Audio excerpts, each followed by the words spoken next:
अगर इस महामारी में महात्मा गांधी होते तो क्या करते? दी लल्लन टॉप के लिए इस सवाल का जवाब तलाशा है अभय बंग ने। जाने माने पब्लिक हेल्थ एक्सपर्ट और सामाजिक कार्यकर्ता हैं। अपनी पत्नी रानी बंग के साथ हेल्थ के फील्ड में काम कर रहे हैं। 1985 में डॉक्टर दंपति ने बच्चों की जान बचाने का संकल्प लिया। इसके लिए ट्रेनिंग अभियान चलाया, हेल्थ वर्कर्स को ट्रेनिंग दी। इनके आरोग्य दूत कॉन्सेप्ट को डब्ल्यूएचओ ने भी मान्यता दी है। भारत सरकार ने एनआरएचएम में इसे आशा बहु मिशन के रूप में शामिल किया। 2018 में इन्हें पद्मश्री मिल चुका है। महाराष्ट्र का सर्वोच्च सम्मान महाराष्ट्र भूषण भी मिल चुका है। अभय एक लेखक भी हैं। किताबों के अलावा समाज से जुड़े कई मुद्दों पर लेख लिखते रहते हैं। इस आर्टिकल में अभय बंग कहते हैं कि आज का वैश्विक संकट तिहरा है। कोविड महामारी, गहन व्यापक आर्थिक मंदी और मानव अस्तित्व को खतरे में डालने वाला पर्यावरण परिवर्तन। इन सब के अलावा ऐसी परिस्थिति में राह दिखाने वाले राजनीतिक और नैतिक नेतृत्व का दुनिया भर में अभाव है। इसलिए उत्तर तो कहीं और ही ढूंढना पड़ेगा। महात्मा गांधी के सामने यह चुनौती खड़ी होती तो उन्होंने क्या किया होता? इसका जवाब कहां खोजा जाए?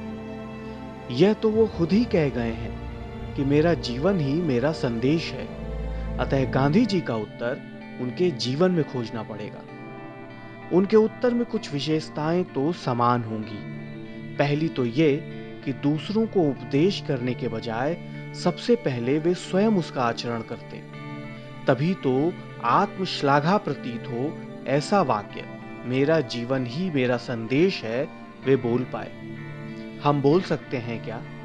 बोलकर तो देखिए, जबान लड़खड़ाएगी। दूसरे, वे कोई भी कार्य सबसे पहले स्थानीय स्तर पर ही करते। दुनिया बदलने के लिए दुनिया के पीछे नहीं भागते। मिट्टी के एक कण में पृथ्वी देख सकने वाली दृष्टि थी उनके पास। मैं जहां हूं वही मेरा स्वदेश है।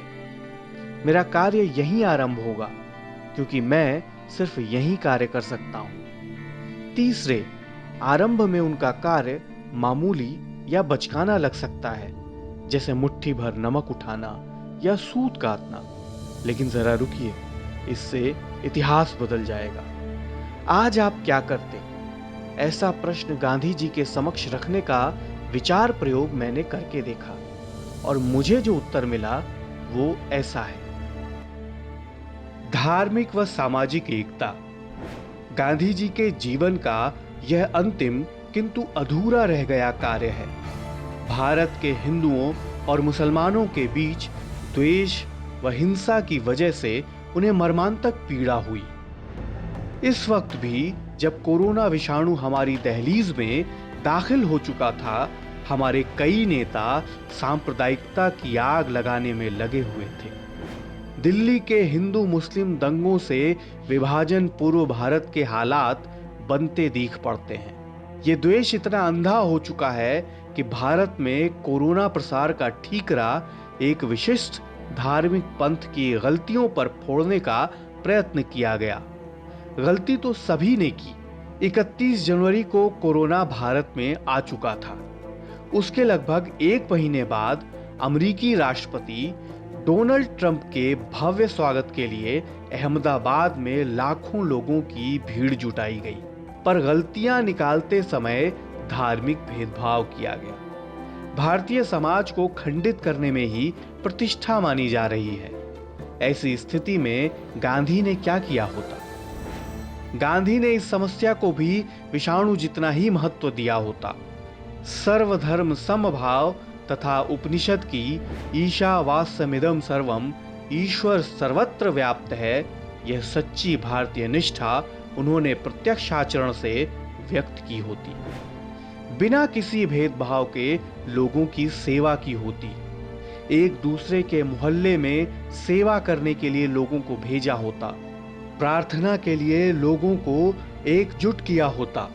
सैकड़ों टुकड़ों में बिखरे भारतीय समाज में से एक समाज के निर्माण का प्रयत्न किया होता।